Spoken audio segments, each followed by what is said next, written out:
우리를 구원하기 위해서 십자가 지시러 예루살렘 성에 예수님께서 올라가신 그날을 기념하는 2019년 종려주일입니다.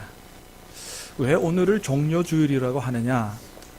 이제 여러분 잘 아시겠습니다만은 2000년 전 오늘 예수님께서 예루살렘 성에 올라가실 때 많은 사람들이 예수님을 맞이하고 환영하면서 종려나무 가지를 들고 나와서 흔들며 환호했다, 환영했다. 그래서 오늘을 종려주일이다, 그렇게 얘기합니다.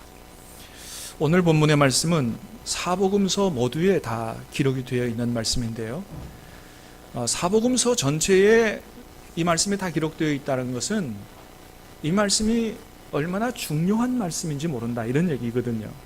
오늘 말씀 너무나 중요한 말씀인데, 사랑하는 여러분, 간절히 바라기는 오늘 본문 안에 기록된 우리를 구원하기 위해서 나귀새끼 타고 예루살렘 성에 올라가신 그 주님의 모습을 깊이 묵상하면서 이 말씀을 통해서 오늘 우리에게 말씀하시는 주님의 음성을 함께 듣는 귀한 시간 될 수 있게 되기를 주님의 이름으로 축복합니다. 자, 1절 말씀을 한번 다시 같이 읽겠습니다. 1절입니다. 28절이죠. 28절 시작. 예수께서 이 말씀을 하시고 예루살렘을 향하여 앞서서 가시더라. 자, 예수님께서 2000년 전 오늘 어디를 향해서 앞서 가셨다고 말씀합니까? 예루살렘을 향하여 앞서서 적극적으로 올라가셨다는 것이죠. 우리가 앞에서 말씀을 통해서 이미 들었습니다만은, 여러분, 이미 예수님은 제자들에게 내가 예루살렘에 올라가면 대제사장들, 서기관들, 종교 권력자들에 붙잡혀서 고난을 당하고 십자가에 달려 죽게 될 것이라고 하는 말씀을 이미 세 번이나 하셨거든요. 여러분, 그렇습니다. 예수님은 예루살렘에 올라가시면 어떻게 될 것을 너무나도 잘 알고 계셨습니다. 그런데 그럼에도 불구하고 예루살렘을 향하여 마지막에 올라가는 게 아니고 앞서서 적극적으로 십자가 지시러, 우리를 위해 죽으시러 올라가셨다는 거예요. 얼마 전에 KBS 뉴스를 통해서 지방대생이 되는 것, 지방대생으로 사는 것, 이런 타이틀로 지방대생의 고충에 대해서 뉴스가 나온 적이 있습니다. 어느 한 학생이 지방대에 합격을 했는데 등록을 하지 않고 등록 포기하고 또 서울의 학원에, 재수학원에 가서 수능 준비를 하고 있다는 거예요. 그래서 아니, 그 학교도 괜찮은데 왜 등록을 포기하고 그렇게 서울에 있는 대학을 가려고 그러냐고, 그렇게 해서 인터뷰를 하니까 이 친구가 하는 얘기가 그렇게 얘기하더라는 거예요. 사람들이 어느 대학교를 물어보지 어느 학과를 나왔는지는 물어보지 않는다고. 그래서 자기도 어떤 과를 가든지 상관이 없다고, 그저 서울에 있는 대학만 가면 되겠다고, 이렇게 인터뷰를 하더라는 것입니다. 그 학생이 무슨 생각을 가지고, 무슨 목표와 목적을 가지고 그렇게 공부하는지는 모르겠습니다만은, 아마도 그런 생각은 2000년 전 제자들에게도 똑같이 있었다, 그런 생각이 듭니다. 여러분, 지금 제자들이 예수님과 함께 어디로 같이 올라가는 거예요? 예루살렘으로. 예루살렘 어디입니까? 이스라엘의 수도죠. 이 이스라엘의 서울이에요. 이스라엘의 수도인 예루살렘으로 올라가면서 그 목적이 뭐냐? 예수님께서 예루살렘 성에 올라가서 왕좌에 앉으시면 우리도 한 자리 하고 싶다라고 하는 그런 욕심 가지고 올라가는 것이죠.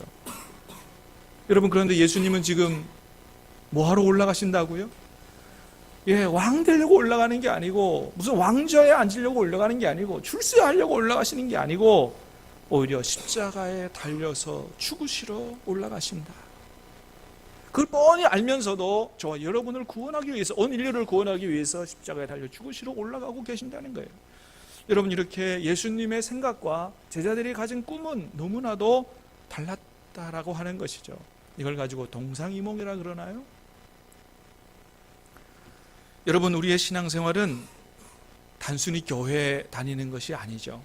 사랑하는 여러분, 저와 여러분의 신앙생활, 우리 신앙생활의 핵심은 살아계신 주님과 교제하고 동행하며 함께 사는 것인 줄 믿습니다. 그렇게 하나님의 뜻을 따라 사는 것인 줄로 믿습니다. 여러분, 지금 여러분은 어떤 꿈을 가지고 예수님과 동행하고 계십니까? 여러분의 꿈은 예수님처럼 하나님의 나라와 그 의를 이루는, 그래서 사람을 살리고 세우는 여러분 그런 꿈을 가지고 여러분 신앙생활을 하고 계십니까? 아니면 예수님 믿고 복받아 부자되고 출세하고 우리의 꿈과 야망을 이루기 위한 목적 가지고 여러분 오늘 주님 앞에 나와 예배하고 계십니까?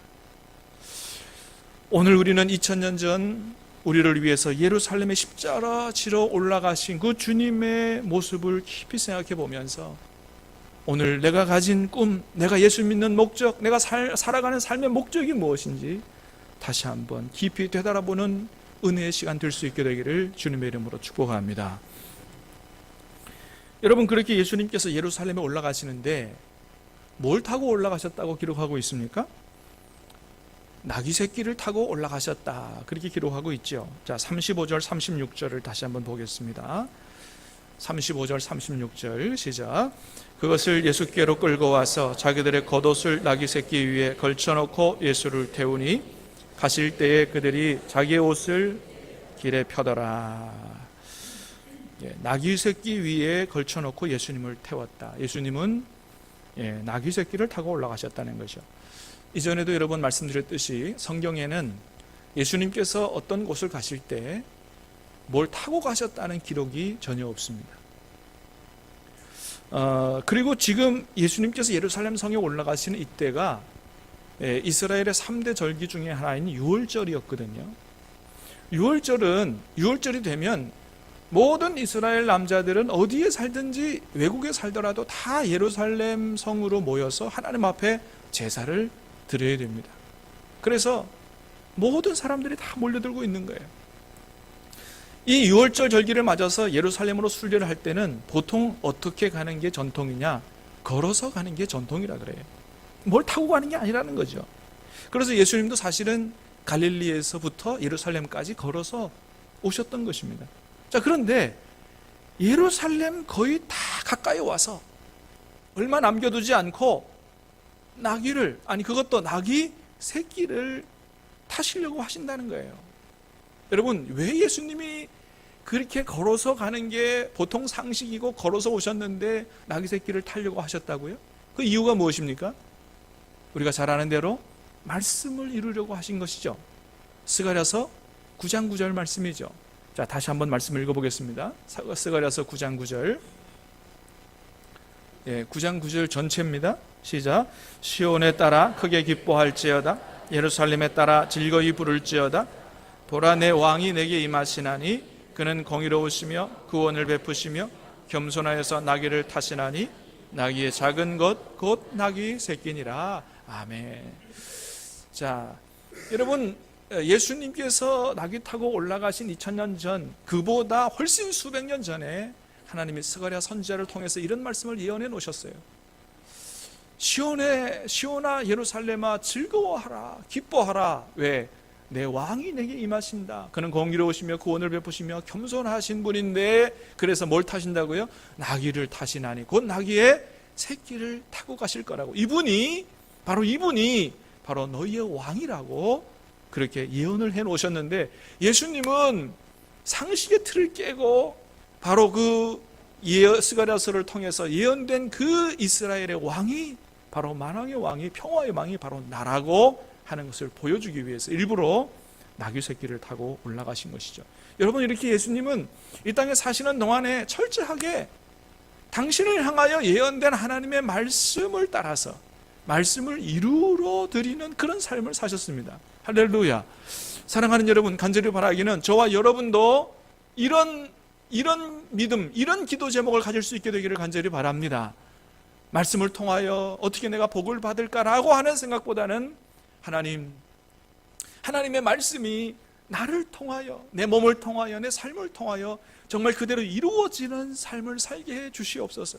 마음을 다하고 뜻을 다하고 성품을 다하고 목숨을 다하여 하나님을 사랑하라, 내 이웃을 사랑하라고 하는 이 말씀이 남의 말씀, 믿음 좋은 사람의 말씀만이 아니고 그 말씀이 나의 말씀 되게 해주시고 나의 삶을 통해서 이루어지는 내가 그런 신앙생활, 그런 하나님의 자녀가 되게 해달라는 이런 아름다운 믿음, 아름다운 기도 제목 가질 수 있게 되기를 주님의 이름으로 축복합니다. 여러분, 이런 사람이 정말 주님의 제자가 아니겠느냐, 이런 성도들을 주님께서 얼마나 기뻐하시겠느냐라고 하는 거예요. 여러분, 그런데 한번 생각해 봅니다. 예수님께서 말씀을 이루시기 위해서 나귀 새끼를 타셨는데 그때 당시에 예수님의 나이는 한 30에서 33세 정도, 굉장히 건장한 청년이죠. 여러분, 한번 생각해 보세요. 건장한 청년이 나귀 새끼 타고 가는 것도 참 그렇게 보기 좋은 건 아니거든요. 아니, 멋진 말을 타고 가야지 좀 폼이 나지요. 근데 나귀 타는 것도 별로 멋진 게 아닌데 그것도 뭐예요? 나귀 새끼를 탔다는 거예요. 여러분, 한번 예수님의 지금 오늘 모습을 한번 그려보시기 바랍니다. 건장한 청년이 힘없는 나귀 새끼 타고 그렇게 올라가는 거, 여러분, 아무리 하나님의 말씀이라도 이거 그대로 실천하기는 그렇게 쉬운 게 아니에요. 어떻게 생각해보면, 한편으로 생각해보면 예수님이 얼마나 좀 창피하셨을까, 그런 생각도 해봅니다. 저 여러분 같으면 나귀 새끼 타고 건장한 청년이 기분 좋게 멋지게 폼나게 이렇게 가겠어요?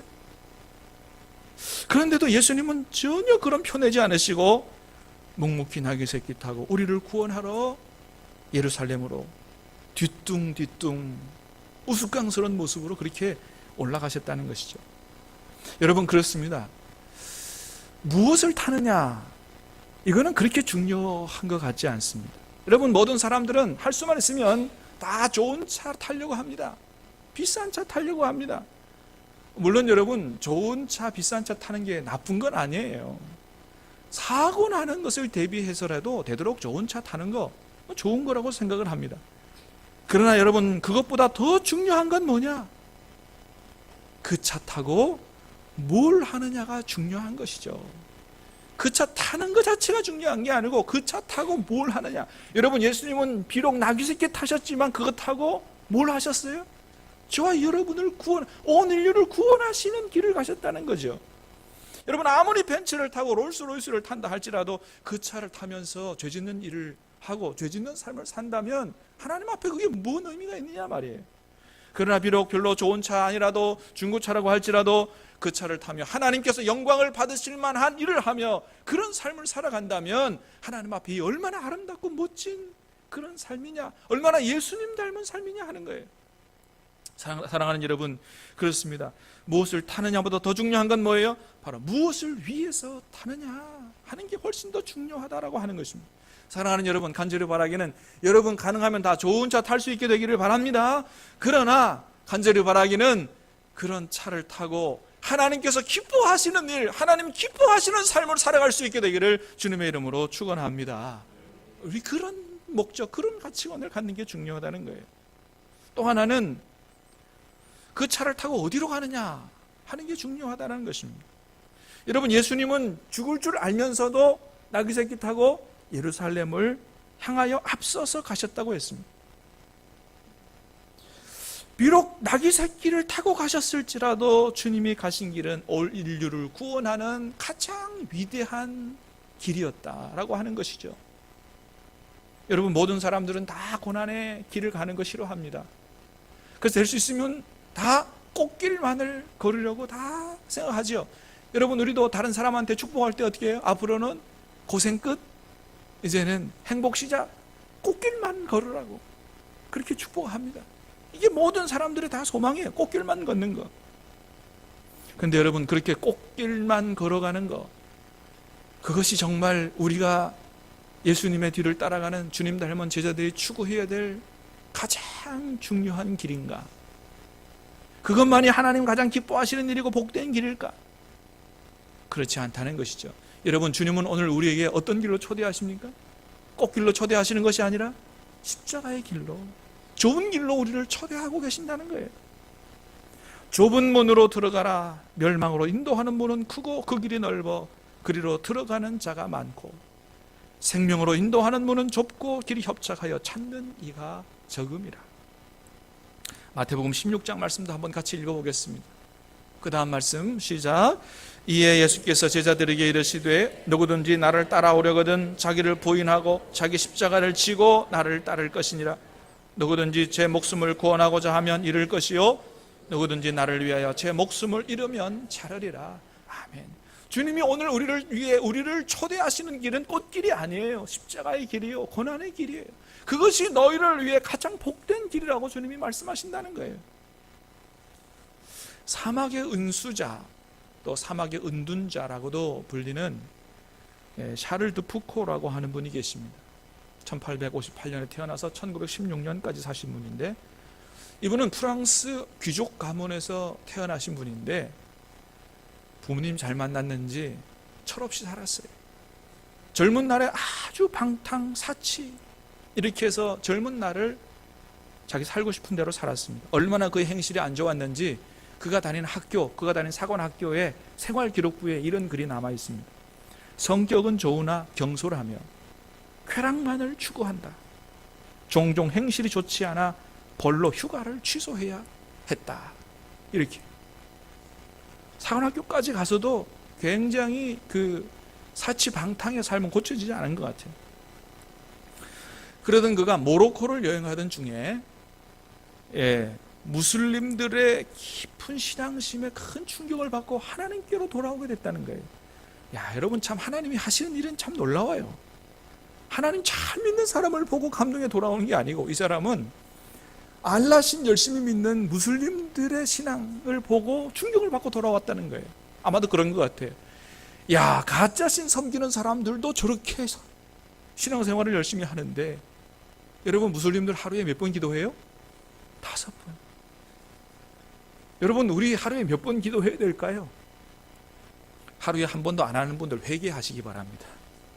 무슬림들도 5번 기도하는데, 무슬림들도 저렇게 자기들의 신을 열심히 섬기는데 하나님을 믿는다고 하는 내가 이렇게 해야 되겠는가? 큰 충격을 받고 하나님께로 돌아오게 됐습니다. 주님께로 돌아오게 된 그가 이제부터 결단을 했는데 뭐냐면, 세상에서 가장 비천한 자리에서 살겠다, 가장 낮은 자리에 살겠다고 결단하고 수도원에 들어갔습니다. 수도원 일 중에서 가장 허드렛 일, 이런 것을 하면서 살기 시작했습니다. 그러다가 그가 당시에 가장 오지라고 알려진 사하라 사막으로 들어갔다는 거예요. 사하라 사막에 들어가서 거기서 누구를 돌봤냐 하면 무슬림들을 돌보기 시작했습니다. 그리스도의 사랑으로 무슬림들을 돌보며 살던 1916년에 자기가 돌보던 그 무슬림들로부터 피살을 당했습니다. 그렇게 해서 60세가 채 못 되어서 이 세상을 떠났습니다. 너무나 안타까운 죽음이었지만, 겉으로 보기에는 너무나 허무한 죽음 같았지만, 그러나 하나님은 그 사람의 희생을 그냥 그렇게 무의미하게 두지 않으시고 많은 사람들의 가슴 속에 감동을 주고 다른 사람들을 일깨우는 그런 역할로 쓰임받게 하셨습니다. 그가 살아있을 때 주님께 올려드렸던 의탁의 기도라는 기도가 있는데, 이 기도는 참으로 오늘 우리가 어떻게 주님을 따라 신앙생활을 해야 될 것인가에 대해서 깊이 생각하게 해주는 그런 기도라고 할 수가 있어요. 한번 읽어드리겠습니다. 아버지, 이 몸을 당신께 바치오니 좋으실 대로 하십시오. 저를 어떻게 하시든지 감사드릴 뿐 저는 무엇이나 준비되어 있고 무엇이나 받아들이겠습니다.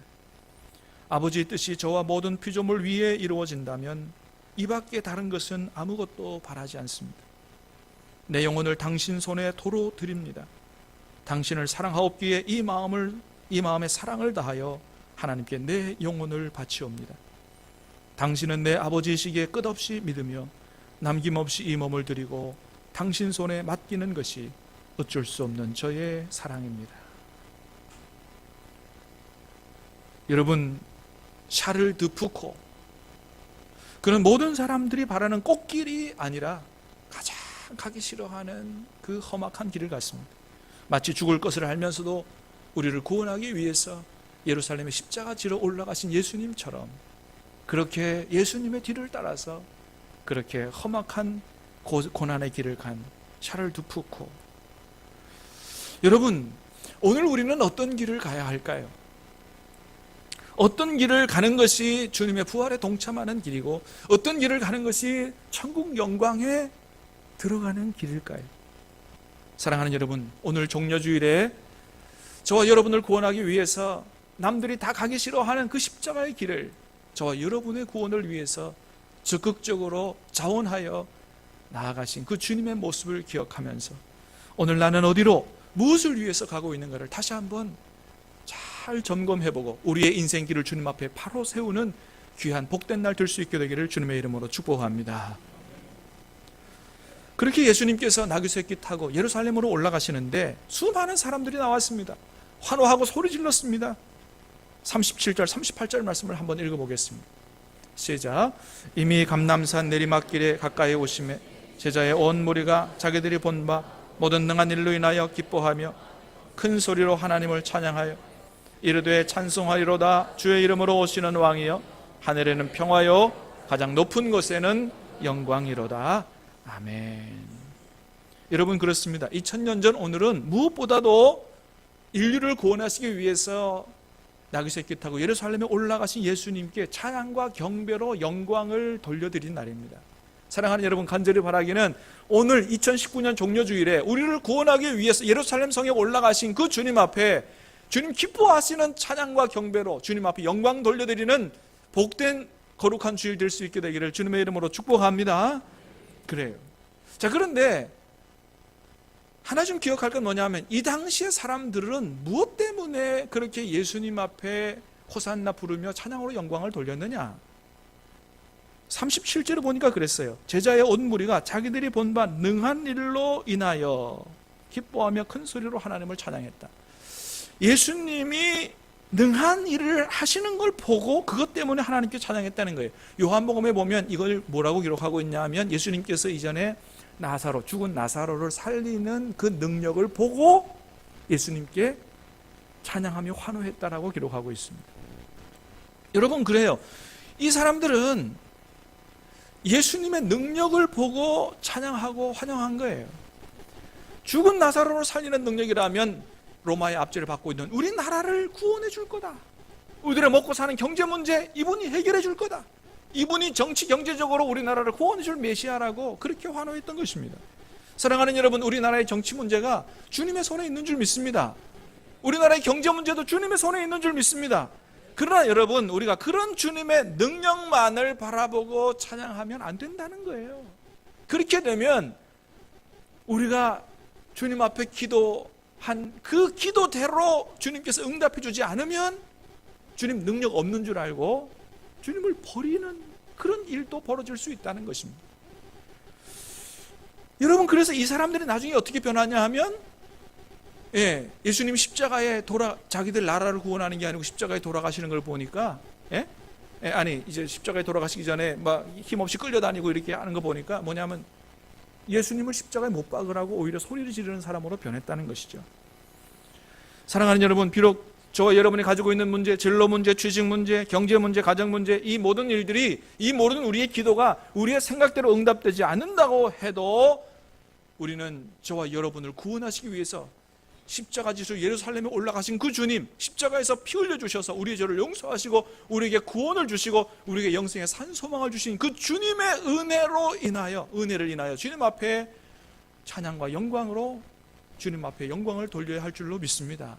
오늘 우리의 찬양은 저와 여러분을 위해 십자가 지신 그 주님의 은혜를 인해서 찬양으로 영광 돌리는 거지, 우리에게 원하는 그 주님의 능력, 그것 때문에 찬양하는 거 아니라는 거 하는 거예요.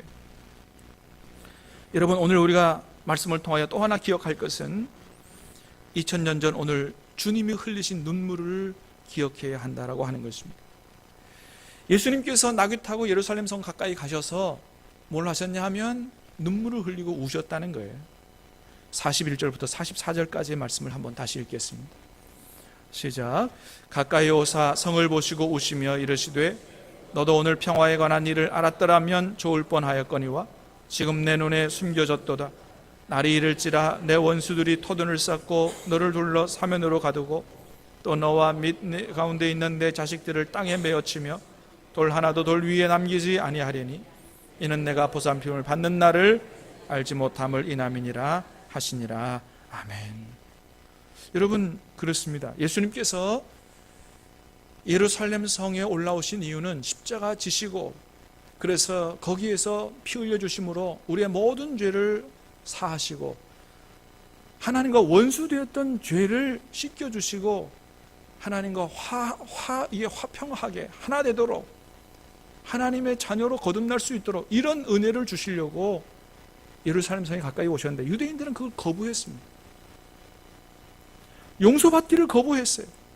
그로 말미암아 머지않아 이들이 하나님으로부터 엄청난 심판을 받을 것을 내다보시면서 예수님은 눈물을 흘리시며 우셨다는 것입니다. 여러분, 지금도 예수님은 그렇게 예수님을 거부하고 예수님을 영접하지 않는 우리들의 가족을 보시면서 울고 계신다는 사실을 기억할 수 있게 되기를 바랍니다. 예수님을 영접하지 않고 죄 용서받지 아니하면 머지않아 주님이 재림하실 때 하나님 앞에 무서운 심판을 받고 지옥에 떨어져야 되는 그런 우리들의 가족이 하나도 없도록, 여러분, 저와 여러분들이 이 예수님의 눈물을 가슴에 담고 정말 눈물을 흘려 기도할 수 있는 저와 여러분이 될 수 있게 되기를 간절히 바랍니다. 여러분, 여러분의 가족들이 다 구원받기를 원하십니까? 사랑하는 이웃과 친구들이 다 심판에서 건진받기를 원하십니까? 그러면 주님 앞에 여러분 눈물로 기도하시기를 바랍니다. 여러분, 여러분의 눈물을 주님께서 절대로 외면치 않으시고 응답해 주시는 줄로 믿으시기를 바랍니다. 내일부터 한 주간 우리 특별 새벽 기도회 열게 되는데, 여러분 하나님 앞에 응답받고 싶어 할 제목이 뭔지 여러분 그 기도 제목 정하시고 정말로 이번 특별 새벽 기도회 기간 동안에 주님의 기도 응답에 충만한 은혜를 받겠노라는 그런 소망 가지고 나와서 눈물 흘려 간절히 기도하심으로 말미암아 오늘도 살아계셔서 여러분의 기도를 응답하시는 주님을 만나는 귀한 시간 될 수 있게 되기를 주님의 이름으로 축복합니다. 우리 하나님 앞에 우리 같이 호산나 부르며